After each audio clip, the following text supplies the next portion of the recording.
um corpo que possa me limitar e nem outro espírito que possa me limitar fisicamente. Mas, independente dos dois contextos, eu respondo sempre pela minha vontade, as minhas intenções, os meus desejos, aquilo que realmente o espírito quer, né? Aquilo que ele faz, por isso que é pelo seu próprio trabalho.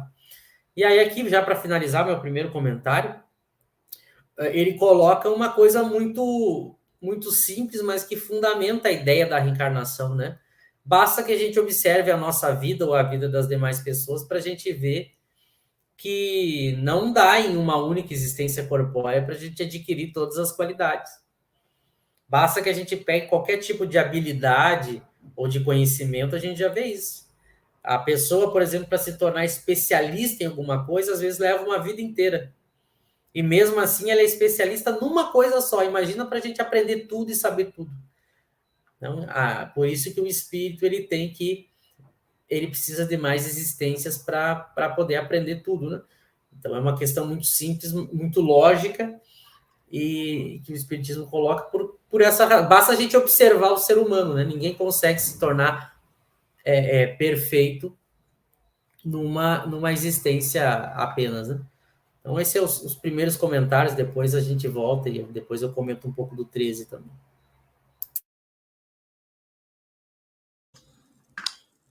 Perfeito, né? Eu acho que esse item 12 o Michel explorou bem, e comentando a primeira frase dele, né? A primeira sentença aí.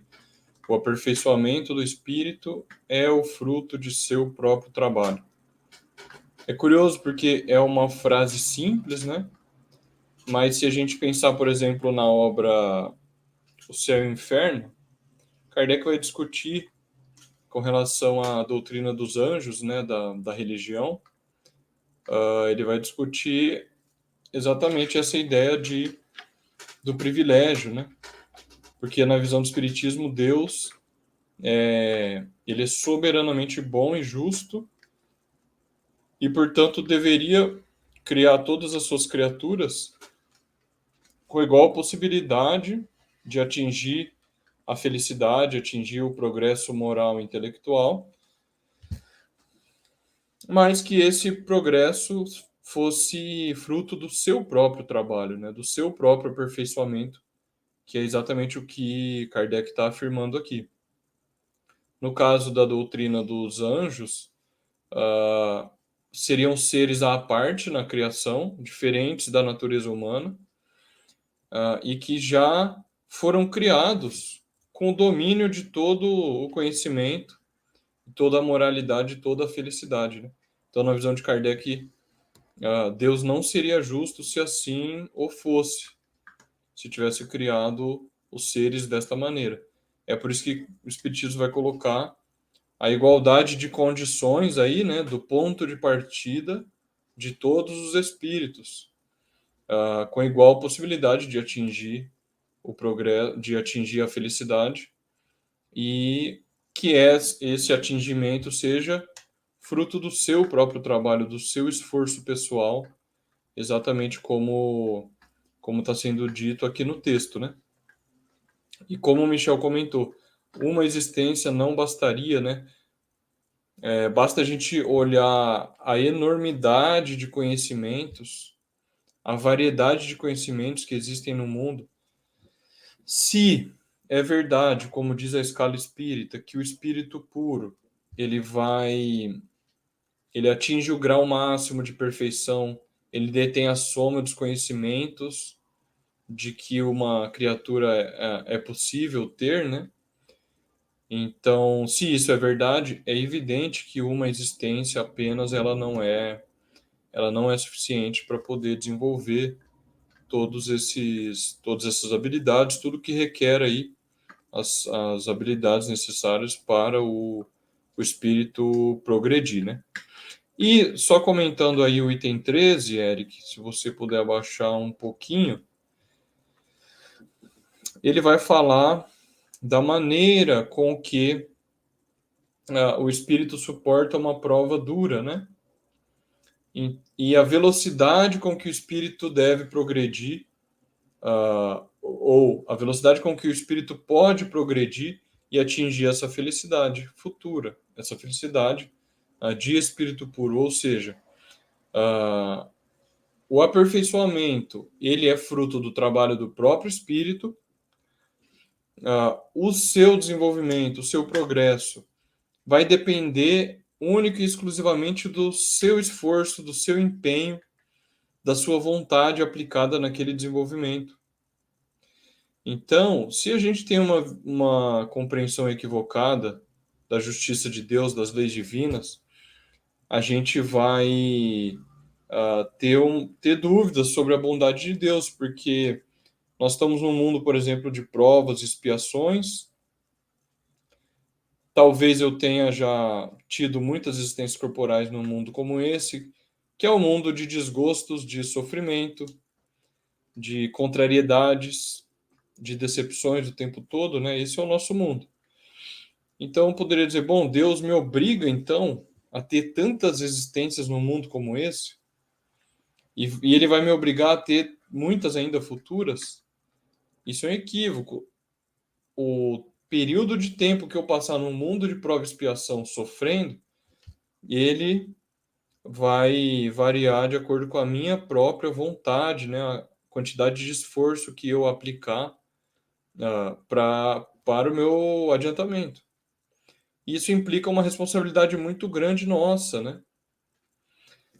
Claro, a gente conta com a ajuda de Deus, confiando em Deus, tendo fé no futuro. A gente se fortalece, entrando em contato com Ele pelo pensamento. Nós recebemos ajuda, forças para suportar as provas. Assim como com relação ao nosso anjo guardião, né? A gente também recebe essa força quando a gente pede da maneira correta para suportar essas provas rudes e laboriosas que Kardec coloca, né? Mas, no fim das contas, a vontade quem faz é o próprio espírito encarnado, é o homem, somos nós, que aplicamos muita vontade ou pouca. Então, o espiritismo ele traz essa responsabilidade para nós, de aplicarmos um esforço maior se queremos nos adiantar para habitar mundos mais felizes, né? E nem sempre a gente compreende essa noção de aplicar a vontade, porque a gente precisa de sacrifício, né? E essa noção de sacrifício, ela é muito dura para a gente. Às vezes a gente se esforça, mas até o limite que a gente não coloca em xeque certos confortos nossos. Então, essa noção de sacrificar o interesse pessoal, etc., em prol do nosso adiantamento mais rápido, né? Que eu acho que é o grande desafio de todos nós aqui. Eric, quer comentar? Perfeito, né? Como foi bem dito, o número de existências depende da gente, né? Então, cabe a gente abreviar o tempo nesses mundos inferiores, né? E o número de existências pelo nosso esforço em progredir. Então, a encarnação é necessária justamente para isso, né? Porque em uma existência não daria para chegar à perfeição, né?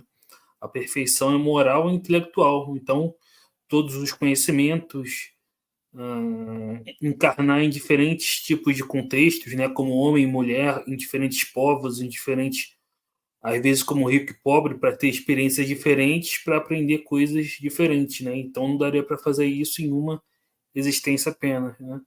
Ainda mais tendo em vista, por exemplo, os que morrem em tenra idade, né? Morreu o bebê, né? Então, é óbvio que precisa de mais de uma existência, né? Para realizar alguma coisa, o progresso, né? E então, muita gente, né, tem essa visão, por exemplo, de que a reencarnação seria algo como uma prisão, né? Mas cabe a gente abreviar isso ou não pelo nosso progresso. A gente não é obrigado a ficar nesses mundos de sofrimento por tanto tempo, né? O número de existências nesses mundos de provas e expiações dependem da gente, né? Com o nosso esforço, né? Em cada patamar, né? Em cada encarnação a gente tem uma tarefa proporcional ao nosso adiantamento. não é? Então, para isso é necessário várias existências, né? Da mesma forma